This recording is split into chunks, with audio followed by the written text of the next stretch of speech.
compartir hoy la palabra del Señor en la segunda epístola del apóstol San Pablo a los Corintios, capítulo 13, versículo 14. ¿Trajo su Biblia, cierto? Amén. Ya, ábrala. No vamos a tener respaldo acá, solo algunas imágenes. Segunda epístola del apóstol San Pablo a los Corintios, capítulo 13, versículo 14. Haga de la Biblia su estandarte. Entonces, si es mi estandarte, tengo que andar con ella. Yo traigo mi Biblia, a pesar que traigo acá este equipo, pero también traigo mi Biblia. Porque si se corta la luz, imagínense, ¿qué hacemos? ¿Quedamos sin palabra? No puede ser. Amén. Bien, vamos a ir al texto de hoy. Dice, leo en el nombre de nuestro Señor Jesucristo: la gracia del Señor Jesucristo, el amor de Dios y la comunión del Espíritu Santo sea con todos vosotros. Amén.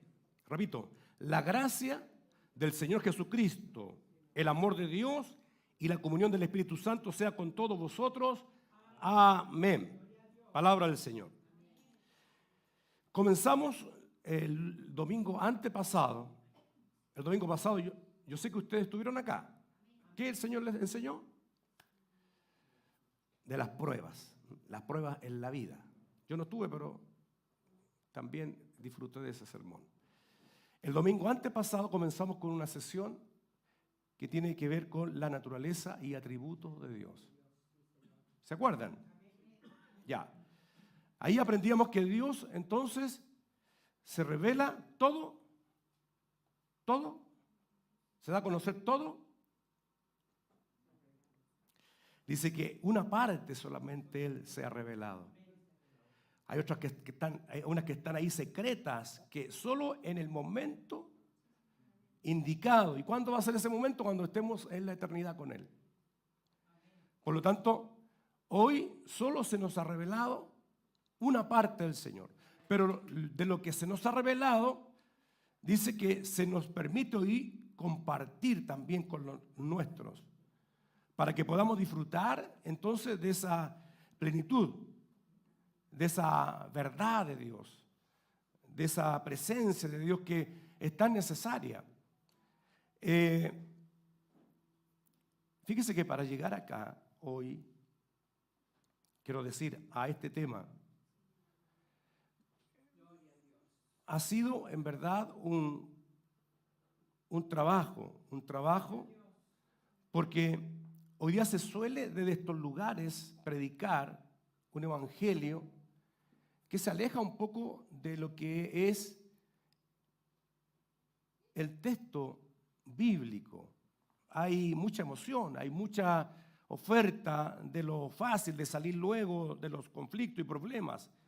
Es más, se nos entrega hasta alguna fórmula de cuántos pasos hacer para allá y para acá para poder cambiar la realidad. Algunos caen en lo semántico, en lo romántico, repetir historias que hemos venido repitiendo de atrás.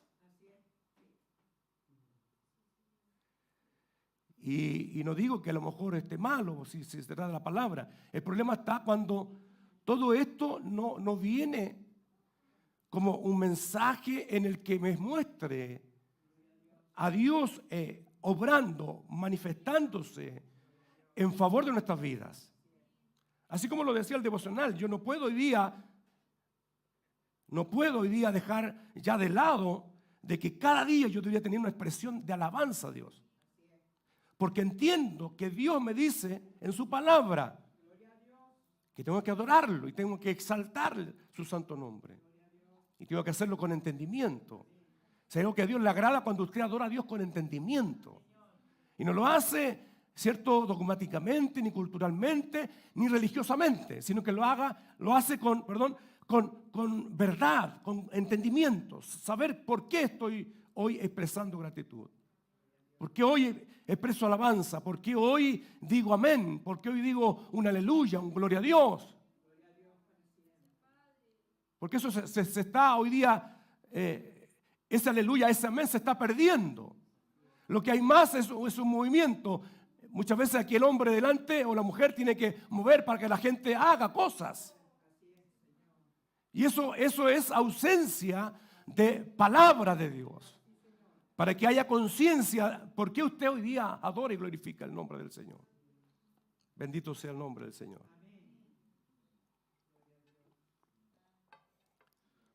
Por eso, cuando hablamos de la naturaleza y atributos de Dios, creo que tenemos que, como lo aprendíamos la semana antepasada, tener un acercamiento de forma, dice, humilde y reverente. Creo que tengo que tener una disposición de corazón, de saber que yo necesito oír de Él. Y eso debe ser con humildad, con reverencia, con temor, quiere decir, reverencia, temor, temor, reverencia. O sea, yo disponerme, que estoy, si bien es cierto, en un lugar físico, pero que más que reverenciar el lugar, reverenciar lo que está ocurriendo en este lugar referente a Dios, lo que está diciéndose referente a Él. Y eso creo que cuando nos disponemos, y en esto meditaba, por eso les decía, en llegar hasta este día para seguir profundizando en la naturaleza de Dios, creo que tengo que invitarle a usted y hacerle conciencia a usted que tiene que tener humildad y reverencia para estar aquí hoy. Frente a esta palabra, quiero decir. Para que entonces usted pueda bajar toda idea, ¿cierto? Toda racionalidad humana, toda pretensión humana, porque eso es lo que hoy día nos ha desenfocado.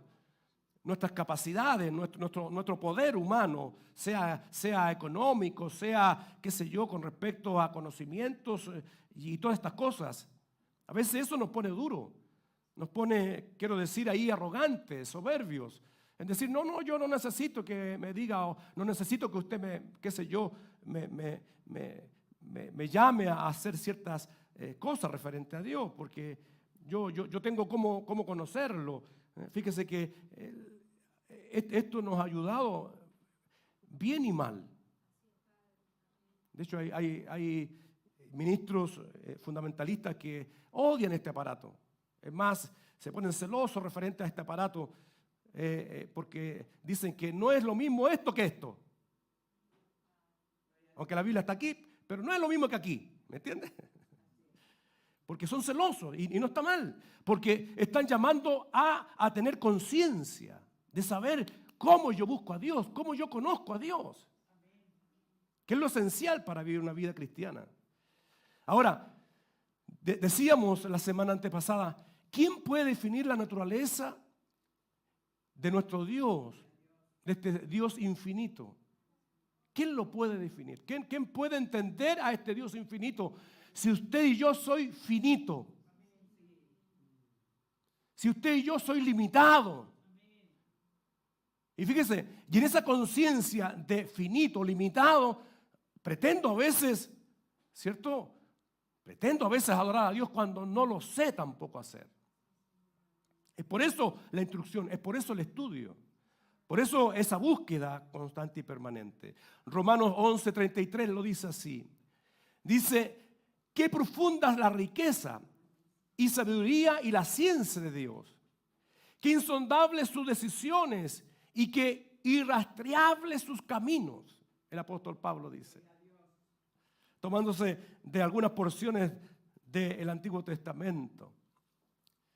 Qué profundo es Dios. ¿Cómo llegar a lo más íntimo de Él? Es insondable.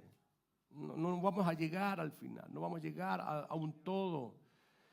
Y lo decíamos, que por más que tratemos, fíjese, siempre hay una barrera. Siempre hay una barrera. Y la barrera no está tan por el lado de Dios mismo, sino que la barrera comienza en nosotros mismos. En que mi aptitud, mi manera de ser y de proceder muchas veces no deja conocer lo que Él se ha dado a conocer para nosotros. Así que Dios nos ayude en esto. Debemos aceptar que la naturaleza y ser sobrepasan nuestra comprensión. Y eso es tener un espíritu humilde, eso es tener un espíritu reverente. Por lo tanto, tengo que ser cauteloso, quiero decir, tengo que tener cuidado entonces para hoy existir en este mundo. Porque Sé de que Dios, siendo un Dios tan grande en poder, en bondad, en misericordia, entonces yo tengo que tener una comprensión de acuerdo a lo que Él me está mostrando. Y decirle, Señor, necesito servirte, necesito adorarte, permíteme poder adorarte, permíteme poder exaltarte. Dentro de la comprensión limitada que yo tengo, sé de que tú eres Dios, sé de que tú eres un Dios poderoso, un Dios creador. Ayúdame, Señor, para poder acercarme lo máximo que pueda en esta limitada comprensión que yo pueda tener de usted. Ayúdame. Y eso habla de humildad y de cierta reverencia. Amén. Ahora, sin embargo, Dios nos ha revelado lo necesario. Y en eso no vamos a tener ciertas dudas. Lo necesario referente a su naturaleza para poder adorarle y servirle. Cuando yo tengo lo necesario, entonces podré expresar gratitud. Por eso, cuánto yo conozco de Él es cuánto yo voy a hacer de esta palabra de Dios en mi compañía. Por eso decíamos referente a nuestro lema. Qué importante entonces que atendamos a la Escritura, que atendamos a la palabra para que podamos entonces adorarle, poder expresarle con gratitud. Entonces, si no conozco nada de Él, entonces no tengo expresión, no tengo gratitud. No estoy enfocado en lo que debería ser mi vida de adoración para Él. Pero si algo conozco, entonces en eso algo adórele. En eso algo exprese gratitud, sea fiel en eso. Bendito sea el nombre del Señor. La base de la revelación especial en la palabra de Dios, Él se ha dado a conocer. Él se mostró. Él ha querido que usted pueda interesarse y lo ha hecho de acuerdo a lo que dice Hebreo 1.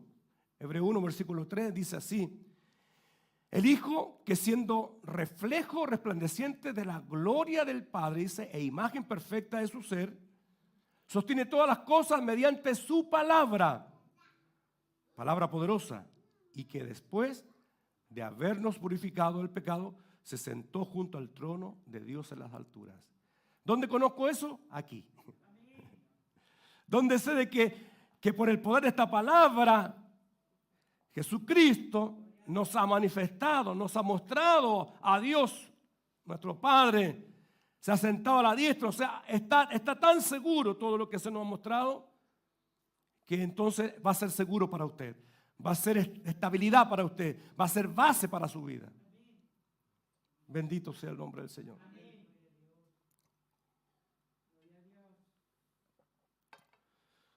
Por lo tanto, es de aquí donde se afirma la fe cristiana. Aquí es donde se afirma la fe cristiana. No en ideas, no en especulaciones, como ya lo aprendíamos. No es en una cierta fantasía, no. Donde se afirma la fe cristiana es en la palabra de Dios. Aquí hay entonces vida cristiana. Aquí es donde Dios se revela. ¿Y sabe cómo Dios se ha revelado? Siendo uno. Siendo uno y también tres. Uno y también tres. ¿Cómo es eso? ¿Cómo puedo entender que Dios es uno y tres? Esto lo hemos venido escuchando desde la niñez. Se nos habla entonces de que Dios se manifestó en tres personas. A esto se le llama también la triple unidad de Dios. Pero ¿qué sé de eso? ¿Qué sé de esto que el mismo texto base que hemos leído? Aquí está. ¿Cómo sé entonces? Fíjese, la lectura me está diciendo, me está hablando de que aquí vemos a tres participando, pero solo en una deidad, en un Dios fiel y verdadero. De modo que hay solo una naturaleza, pero tres expresiones, fíjese, tres expresiones personales que entonces nos muestran la divina expresión de un Dios que es indivisible, o sea, no se separa, sino que es un Dios que se manifiesta con poder y gloria. Y es eso lo que yo tengo que entender hoy día. ¿A qué Dios sirvo? A un único Dios, pero que se manifiesta en tres personas. ¿Y cómo entiendo eso? ¿Cómo lo hago realidad en mi vida? Para entender la naturaleza de Dios. Tengo que hacer algo, tengo que experimentar en ello algo en mi vida. Fíjese que hay una de las definiciones más creo que precisas, según un teólogo referente a la Trinidad. Y lo dice así: solamente hay un Dios único y verdadero. Pero en la unidad de esta deidad hay tres personas coeternas y coiguales.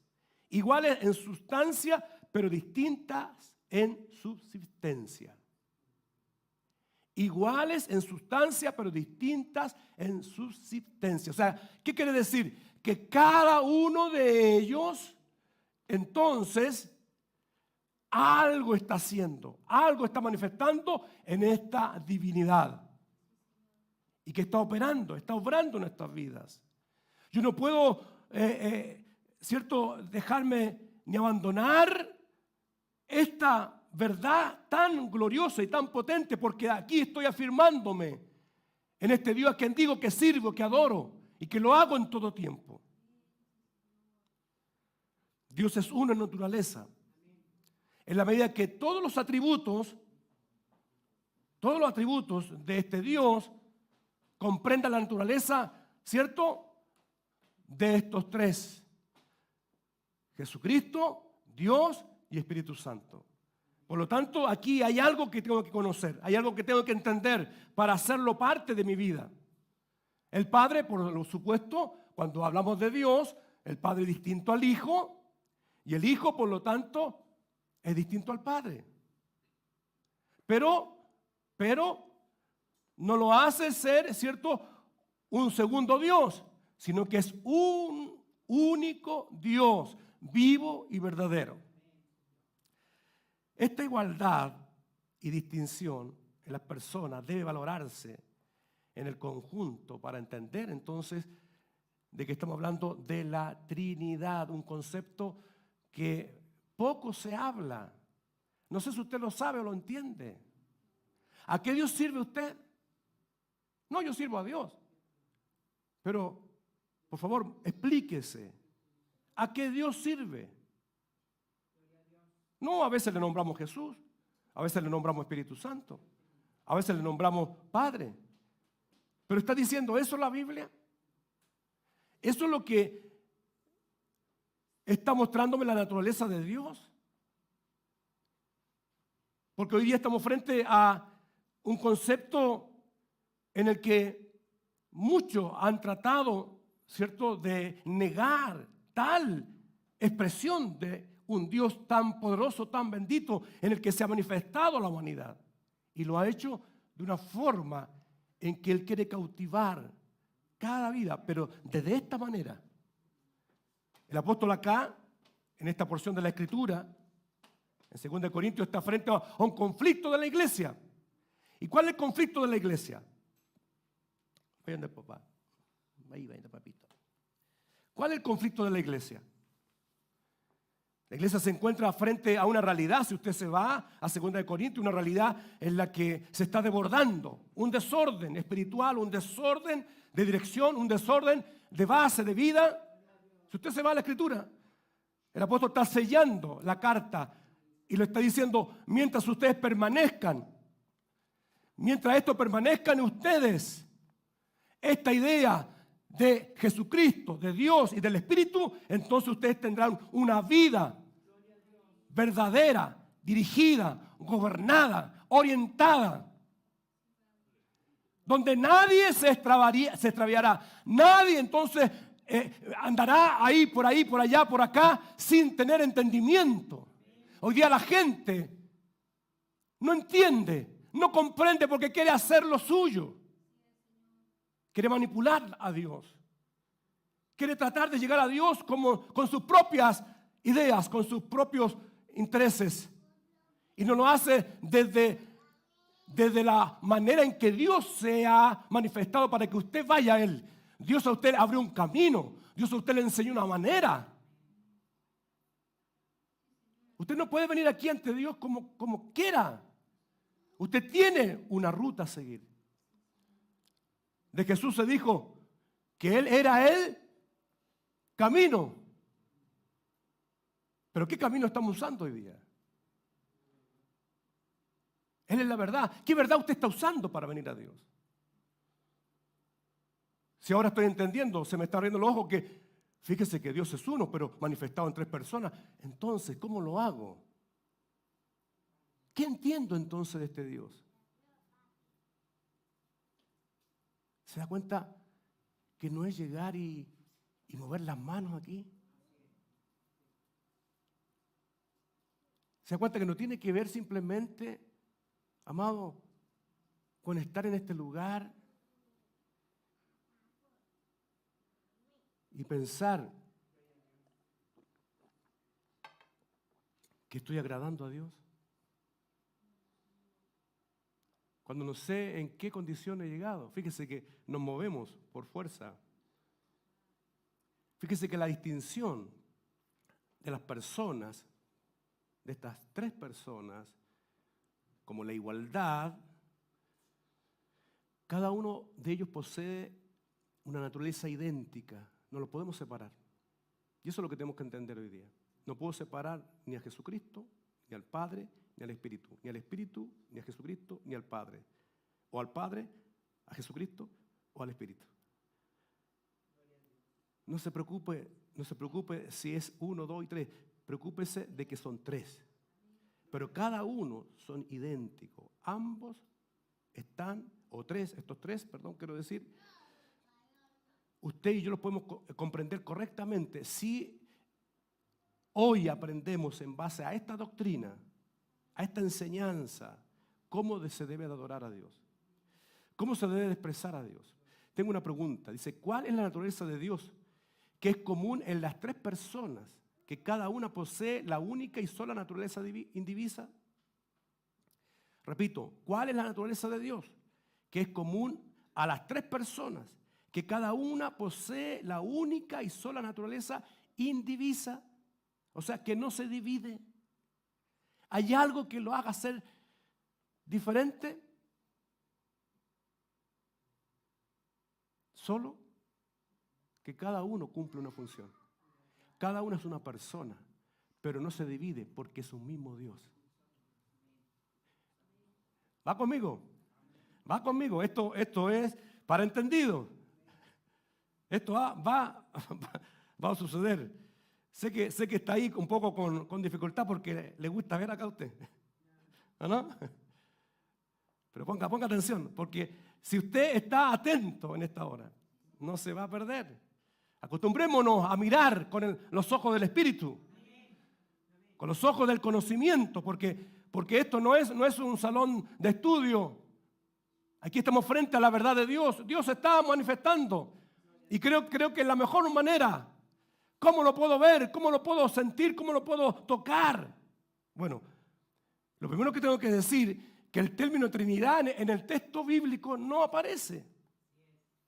Como texto, como concepto, quiero decir. Como palabra, mejor dicho. Pero como concepto aparece en toda la Escritura. Desde el Génesis al Apocalipsis vemos ahí una participación donde se habla de un Dios, de un Hijo y de un Espíritu. Y eso tengo que ahora traerlo a mi experiencia de vida, de fe, para saber entonces cómo entiendo, cómo comprendo, cómo hago, cómo vivo la vida. Bendito sea el nombre del Señor. Ahora, la Biblia, por un lado, no habla de manera contundente referente a la unidad de Dios. Y la Biblia, ahí en Deuteronomio 6:4, no sé si podemos compartir eso, Ignacia. Dice así: oye Israel, Jehová nuestro Dios, Jehová uno es. Y cuando está hablando de que uno es que entonces no hay tres dioses, como algunos han querido interpretar. Y tampoco hay un Dios sin una manifestación trina, sino que hay un Dios que se manifestó en perfecta verdad. Uno es, y la Biblia lo declara. Ahora, ese uno es, se manifiesta, como lo decíamos, en tres personas. La claridad, entonces, que nos muestra el texto acá, de estas tres personas, Padre, Hijo y Espíritu Santo, Es importante que podamos comprender cómo se constituye esta distinción, entonces, para que siga siendo uno. Jehová uno es. ¿Cómo se manifiesta entonces para que esto siga siendo o se mantenga en orden? Se habla entonces de las relaciones que estos tienen en la eternidad, porque estamos hablando de que Dios es uno, pero en personas eterno, glorioso, bendito, y que se ha mantenido en el tiempo. Y la Biblia así lo declara. Ahora, lo interesante, volvamos al texto base, Ignacia. Lo importante es que el Padre, como dice el texto, no es engendrado. El Padre engendra al Hijo. Ahora, cuando se dice que engendra al Hijo, no está diciendo que Él lo creó, sino que el Padre está entonces accediendo, está dándole paso ¿a quién? Al Hijo, según su misma naturaleza. El primogénito, según su misma naturaleza. Y el Hijo y el Padre dan ¿a quién? A luz, ¿a quién? Al Espíritu Santo. Y esto se manifiesta en la historia de la fe. Esto es parte entonces de la vida cristiana de cada uno, de lo que hoy día podemos experimentar. Por lo tanto, de modo que el Hijo no es engendrado es engendrado por el Padre. El Espíritu entonces procede del Padre. El Padre no es engendrado, el Padre es el que entonces está dando paso, apertura para que la humanidad pueda conocerle. ¿Y cómo le puede conocer? A través de que Él engendra a su Hijo, donde se manifiesta entonces en la humanidad. ¿A través de qué? Donde el Espíritu Santo Dios opera y obra. Y todo esto se hace una realidad en la vida de fe de cada uno. Bendito sea el nombre del Señor. Esto es lo que los creyentes necesitan entender para que entonces se detengan en la vida un momento. No tropiecen, sino que tengan conciencia de lo que Dios ha hecho. Ahora, qué interesante saber que Dios, el Padre, en su manifestación gloriosa y bendita, Él es el que inicia entonces la creación. Él es el que inicia la redención. Él es el arquitecto, el sabio, el diseñador de todo lo que ocurre en la historia de todo el universo. Él es el que decide cómo será el universo y decide todo lo que ocurrirá a lo largo de la historia. Y así lo dice Efesios 1. Mire, Efesios 1, versículos 3 y 4. Bendito sea el Dios y Padre de nuestro Señor Jesucristo, que nos bendijo con toda bendición espiritual en lugares celestiales en Cristo, según nos escogió en Él antes, mire, ¿antes de qué? De la fundación del mundo. Gracias.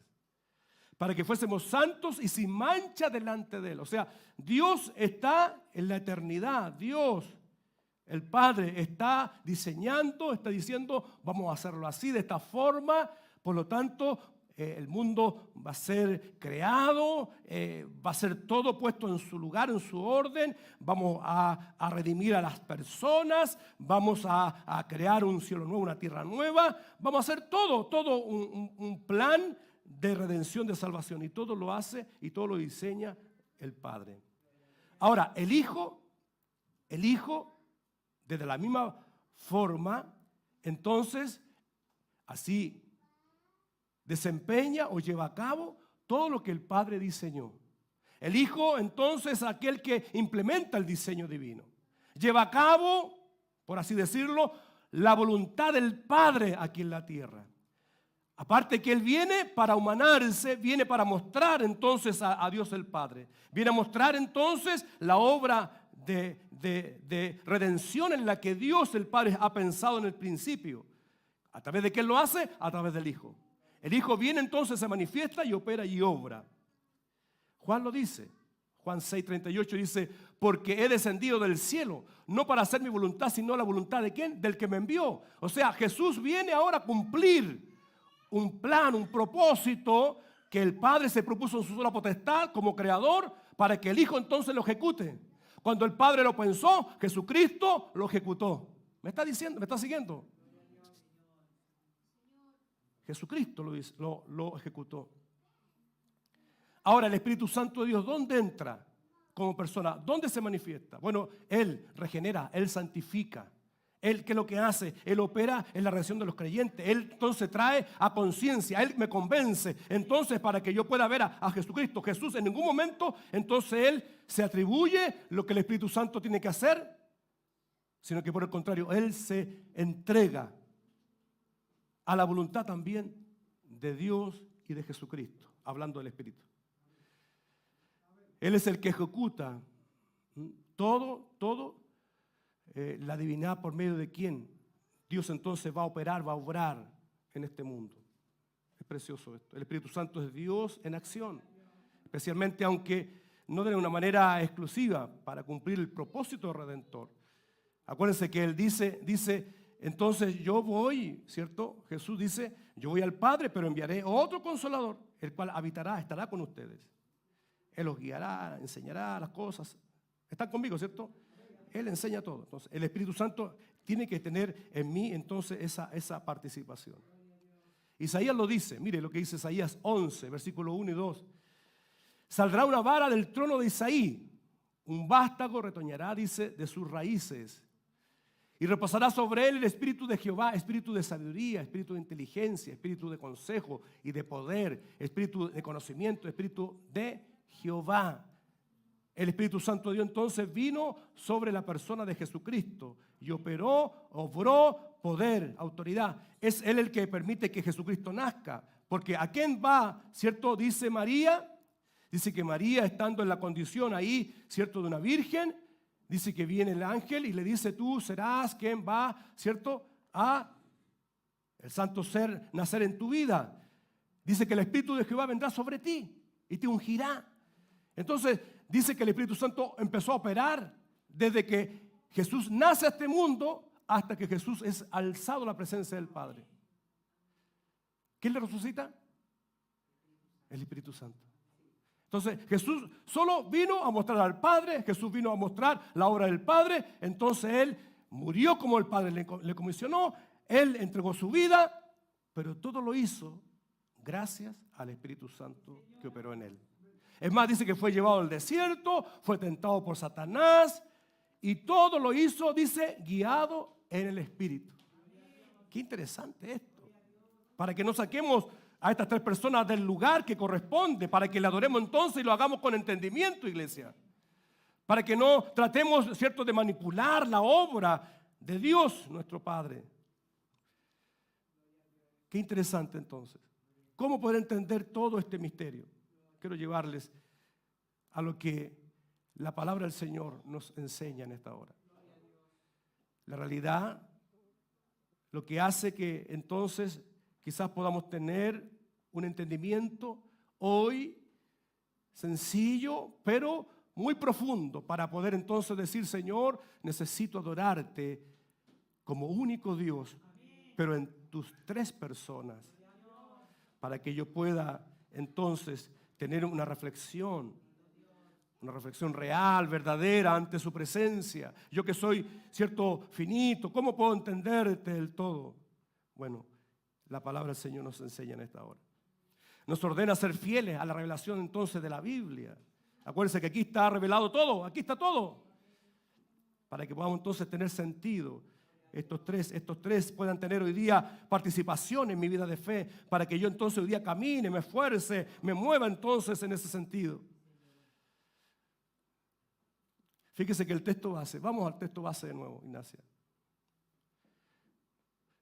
Aquí el apóstol Pablo, entonces, sella esta exhortación, como lo dije antes, que está dando a la iglesia, con la idea de que los creyentes identifiquen la naturaleza del Dios a quien sirven. ¿Sabe? Cuando la gente no tiene orden, cuando la gente no tiene estructura, cuando la gente no tiene, ¿cierto?, una manera bíblica de servicio a la obra del Señor, entonces es porque tiene una falta referente a este Dios trino en su vida. Hay algo, cuando hay conflicto, cuando hay problemas, cuando hay divisiones, cuando hay, qué sé yo, amado, todo lo que ocurre en la iglesia. Por eso le invito a que lea. El tiempo es breve en esta hora, pero lea por favor Segunda de Corintios, capítulo 13 específicamente. Léalo, de principio en adelante. Para que entendamos esto. Pablo está frente a esta realidad, a una iglesia que está cayendo en desorden, una iglesia que está cayendo ahí en la vanidad de la vida, ¿cierto? Una iglesia que está siendo manipulada, ¿cierto? Por ideas y estructuras de hombres que se levantan con una idea diferente. Y ahí hay un conflicto. Fíjese que esto nos dice que solo así veremos. Cuando yo entonces me enfoco en esto que está declarando acá, veremos vidas regeneradas, personas rendidas de corazón ante un Dios que se adora desde su naturaleza. Yo no puedo adorar a Dios si no lo hago de su naturaleza. Mi adoración no es tal, mi adoración no es entonces genuina. Entonces vamos a identificar. Creo que vamos juntos en esto. La naturaleza de este Dios en las tres personas, en el proceso de nuestra vida. ¿Está dispuesto? Vamos al texto. Dice: la gracia del Señor Jesucristo, el amor de Dios y la comunión del Espíritu Santo sea con todos vosotros. Amén. Lo primero es la gracia del Señor Jesucristo. ¿Qué hemos entendido por la gracia del Señor Jesucristo? Si yo no hago, ¿cierto?, esta búsqueda de saber que un día Jesús vino a este mundo en la condición, ¿cierto?, como Él nace, como Él se manifiesta a este mundo. No vino para ser un político más, no vino para ser alguien que quisiera llamar la atención. Él vino de parte de Dios. Él vino por una necesidad que este mundo tiene. Y es que este mundo está perdido en pecado, perdido, extraviado. Y solo la gracia, el favor inmerecido, la gracia, Jesucristo, abre la puerta a esta humanidad para que se encuentre con Dios. No existe otra forma. No existe otra forma. Por eso la persona de Jesucristo en nuestras propias vidas ha de tomar este sentido. Es Jesús que me trajo la gracia. Es Jesús la gracia, es la gracia viva de Dios en mí. Es Jesús entonces esta gracia, este favor inmerecido que no mereciendo. Estuvimos hablando de la gracia de Dios. ¿Cuánto tiempo atrás, cuántos sermones escuchamos de la gracia? Si eso no lo traigo a mi vida, a mi experiencia permanente, entonces voy a estar extraviado, voy a estar haciendo una idea de Dios que no es. Y lo primero, ¿por qué? ¿Por qué Pablo nombra primero a Jesús? Podían nombrar al Padre de acuerdo a la Trinidad, de acuerdo al orden, ¿o no? ¿Por qué nombra primero a Jesucristo? Porque mientras no tengamos claro la obra que Jesús vino a hacer, porque Jesús dice que nos vino a revelar ¿a quién? Al Padre. Mientras no conozca a Jesús, no conozco al Padre. Mientras no vea la gracia de Jesús obrando en mi vida, entonces no conozco el amor de Dios, no conozco nada de lo que Dios ha manifestado para mi vida. Por eso es necesario primero Jesucristo en mi vida. De hecho, la única forma en que yo entre a esta salvación es a través de Jesucristo. Por lo tanto, Jesucristo es la gracia de Dios. Es el favor de Dios. Es lo que Dios quiso que Él hiciera. Nada más y nada menos. Es único. No existe en otro lugar. La gracia de Dios. Mire lo que dice Romanos, por favor, en Asia 5, 17 y 18.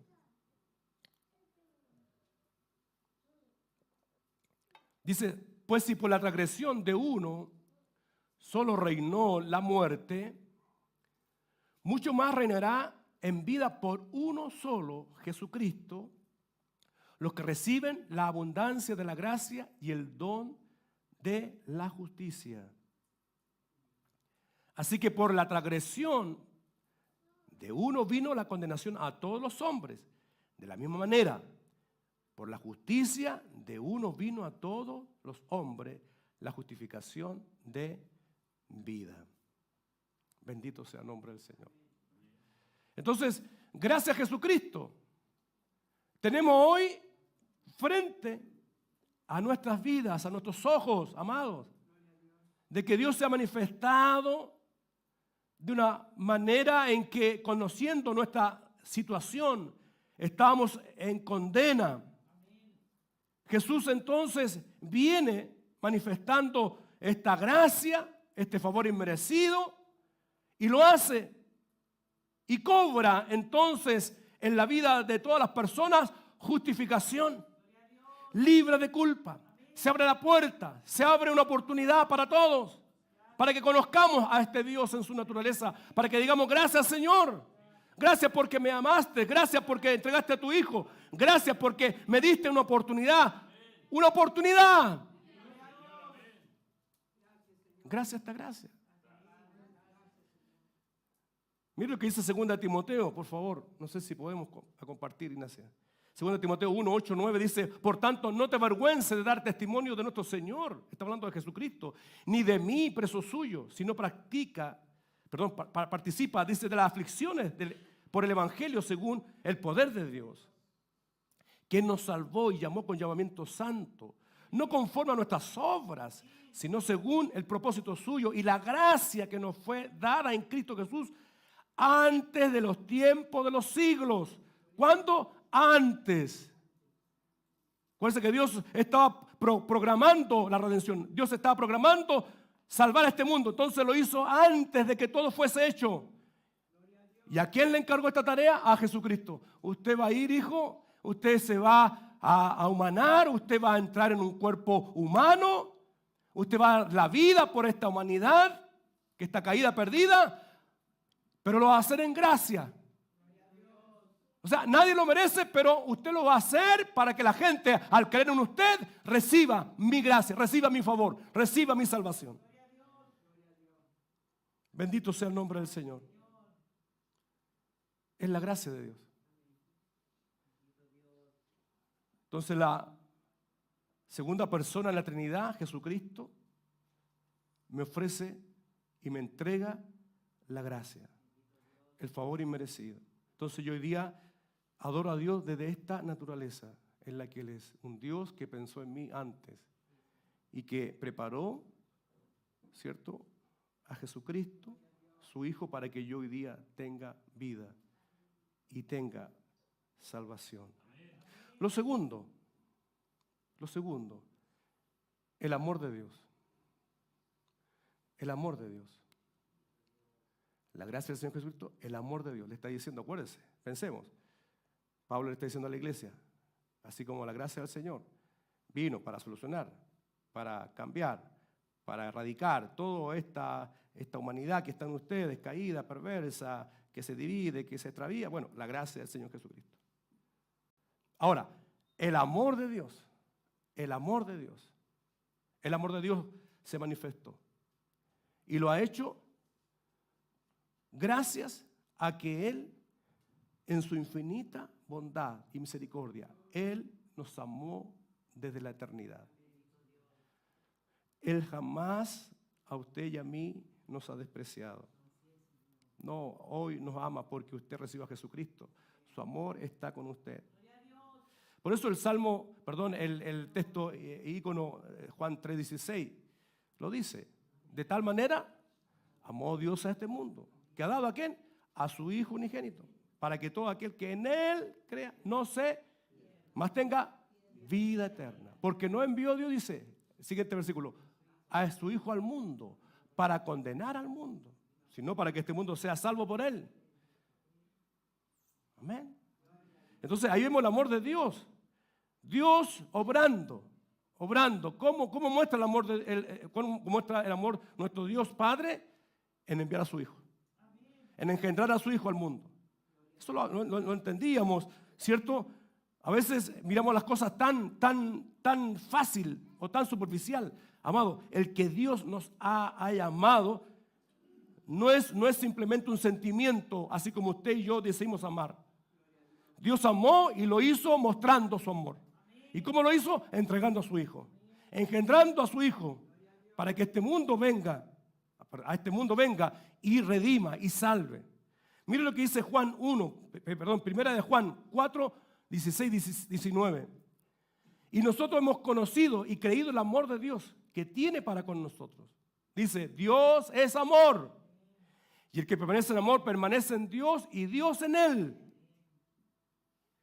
En esto se ha perfeccionado el amor en nosotros, para que tengamos confianza en el día del juicio. Fíjese, está todo el amor de Dios desde la eternidad hasta la eternidad manifestándose. Porque ¿cuándo va a haber juicio? Dice, pues, como Él es, así somos nosotros en este mundo. En el amor no hay temor, sino que el perfecto amor echa fuera el temor. Porque el temor lleva en sí castigo, de donde el que teme no ha sido perfeccionado en amor. Nosotros le amamos a Él porque Él nos amó primero. ¿Cuándo nos amó Dios? Primero.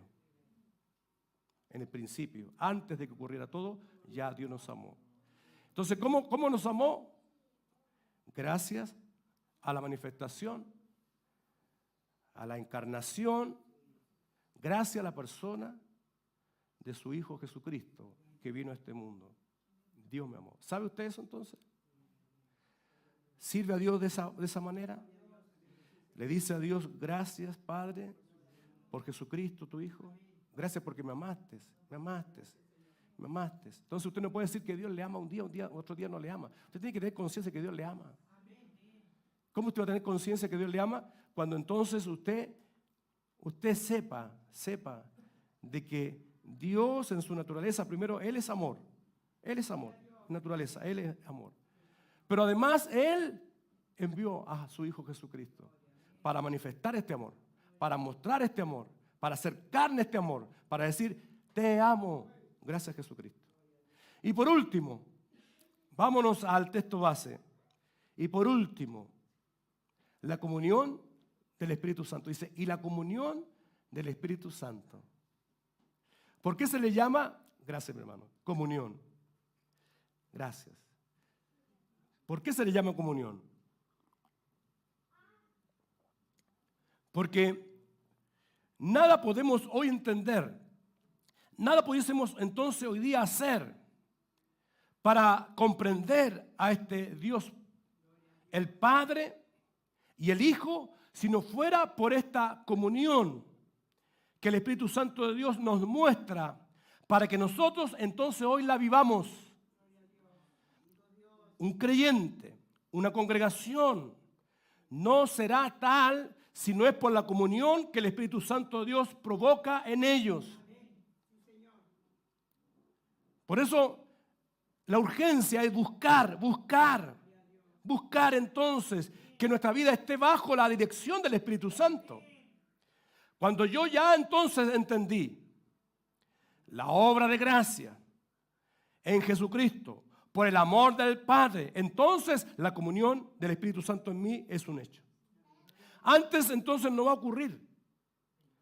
Antes no se va a manifestar. Y lo dice, mire lo que dice Hechos 1, vámonos por favor. Hechos 1, 4 al 5.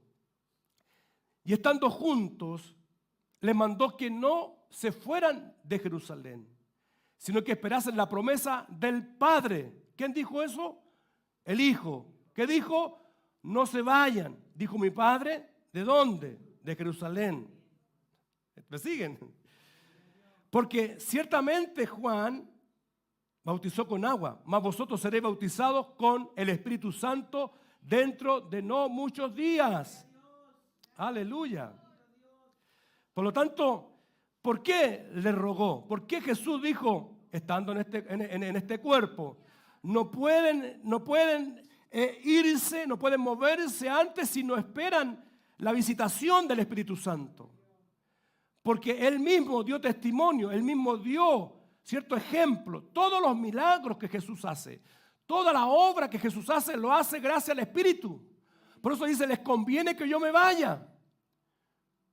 Les conviene que yo me vaya, porque entonces así vendrá sobre ustedes el Espíritu Santo, que entonces provocarán ustedes armonía, comunión, entendimiento. Una iglesia que adora a Dios, en verdad lo hace en la comunión del Espíritu Santo. Bendito sea el nombre del Señor. Mire, vámonos a 1 Corintios 12, 13. 1 Corintios 12, 13. Dice, porque así como el cuerpo es uno y tiene muchos miembros, está hablando de la iglesia, pero todos los miembros, dice, del cuerpo siendo muchos, son un solo cuerpo, así también Cristo. Porque por un solo espíritu fuisteis todos bautizados en un cuerpo, sean judíos o griegos, sean esclavos o libres.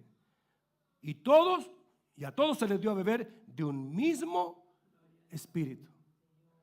¿Se da cuenta que hoy, por esta idea humana de querer adorar a Dios sin entender la obra, la doctrina de la Trinidad, obrando Dios el Padre, el Hijo y el Espíritu Santo, jamás ocurrirá en la vida de los creyentes comunión?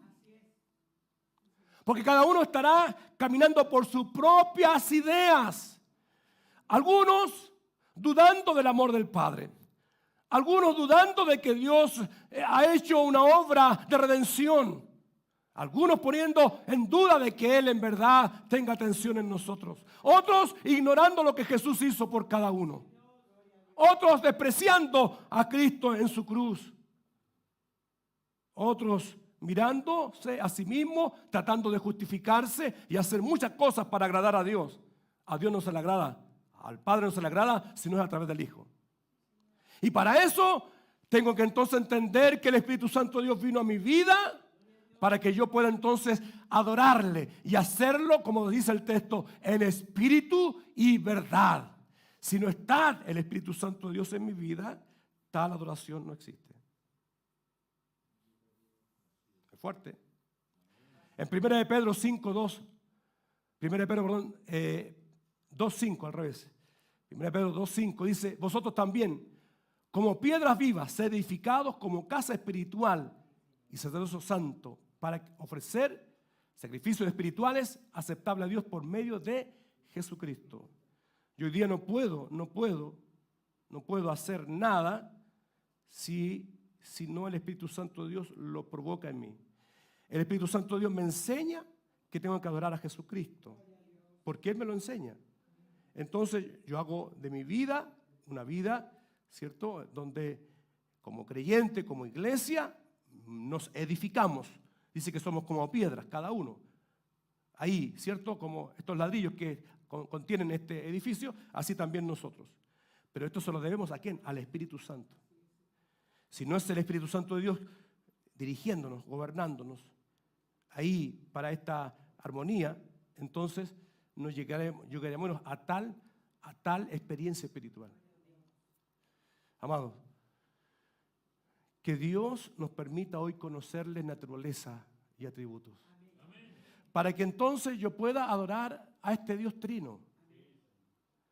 A este Dios que es uno, perfecto, y que no se mueve nadie fuera de este orden. Así como Dios se manifestó en amor, también Jesucristo se manifestó en gracia, el Espíritu Santo se manifiesta en comunión. Todo eso le dará sentido y estructura a este cuerpo, a esta iglesia que está aquí en este lugar. Y a toda la iglesia en todo lugar del mundo. Si estamos bajo esta doctrina, la iglesia se conservará, la iglesia permanecerá, la iglesia se fortalecerá, la iglesia caminará, avanzará. No habrá nada que la divida, no habrá nada que la estorbe, no habrá nada, amado, no habrá nada que la derribe, porque está fundamentada en el único Dios fiel y verdadero. Amén. Quiero concluir con ustedes lo que escuché de muy niño en estos lugares y que no puede olvidarse de la conciencia de todos los que estamos acá. Y creo que algunos se van a recordar. Y si lo recuerdan, repítanlo conmigo. Hay un solo Dios vivo y verdadero, eterno, sin cuerpo, parte y pasiones, de infinito poder, sabiduría y bondad, el creador y preservador de todas las cosas, tanto visibles como invisibles. En la unidad de esta deidad hay tres personas, una misma sustancia, poder, eternidad, el Padre, el Hijo y el Espíritu Santo. Amén. Póngase de pie.